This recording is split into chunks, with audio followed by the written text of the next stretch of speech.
Welcome back to Profiles in Caring. This week reporting from a very winter, bitter cold Omaha, Nebraska, and an Ambassador of Caring Award winner, the Stevens Center.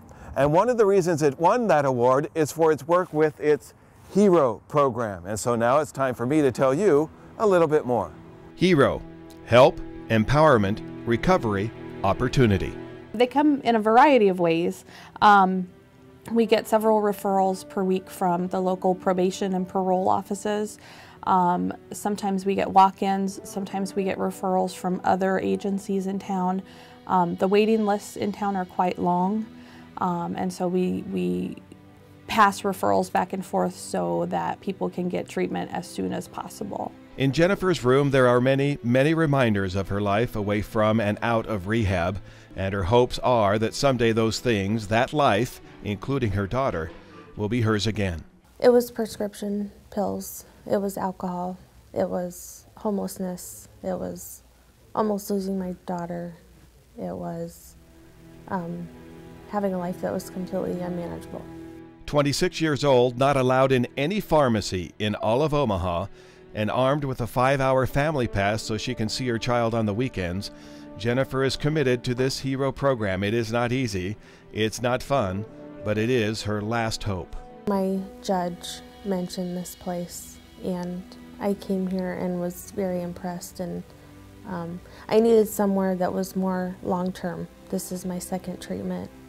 The first one was 30 days, and I needed somewhere like this that would give me the opportunity to go out and live in the real world again and go work like a normal person again, something more long-term. What would you be doing without this program?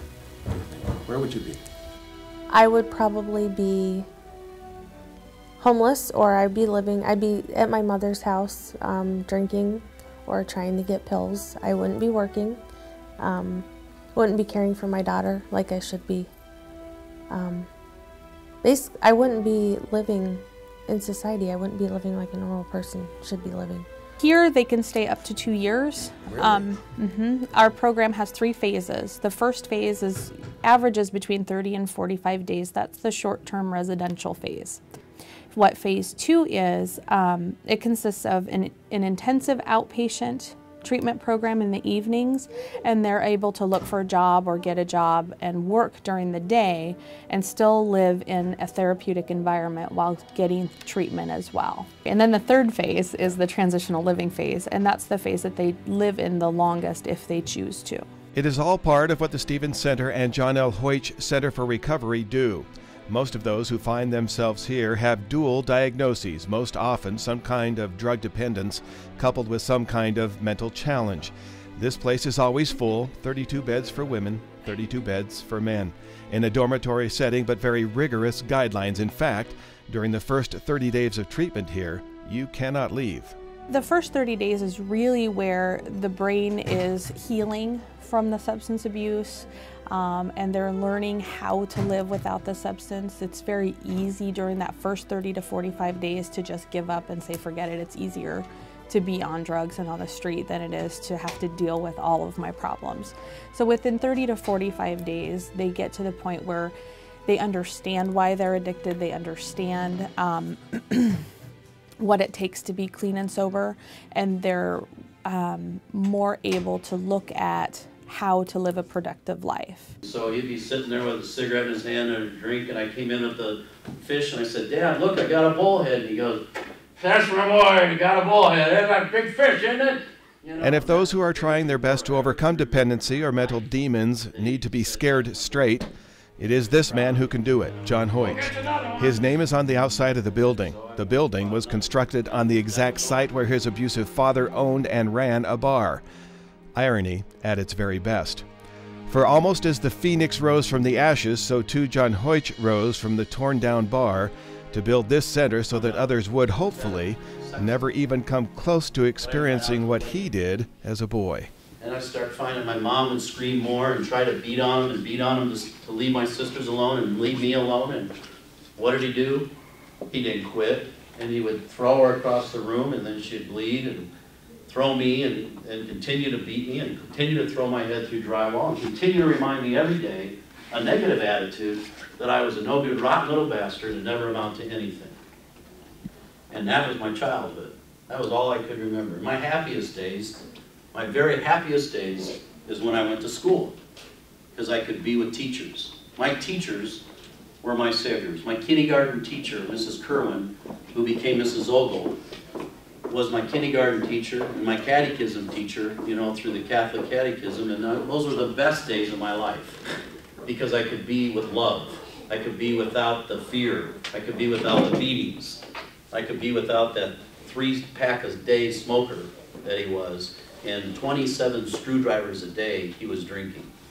He'd start early in the morning, and then he would stop about 10:30, 11 o'clock at night, and then he would let us have it in all different degrees, beating me, raping my sisters and beating them, and basically raping my mom. There wasn't love, and then beating her. And that was my childhood. There was more. There was much more, but too graphic to report here.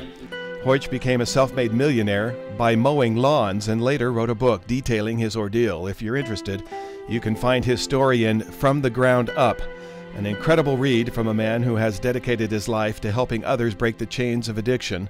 And one of those men now serves lunch at this center every day. What's on the menu for him today? We got hot roast beef, mashed potatoes and gravy, and California vegetables, and a dinner roll. Basically, my life has done a 180-degree turn since 2 years ago in July when I was homeless and had absolutely nothing, not a penny to my name. Jail sentences hanging over my head, lost my family, my daughter. Today, I have a job, and I'm in recovery still.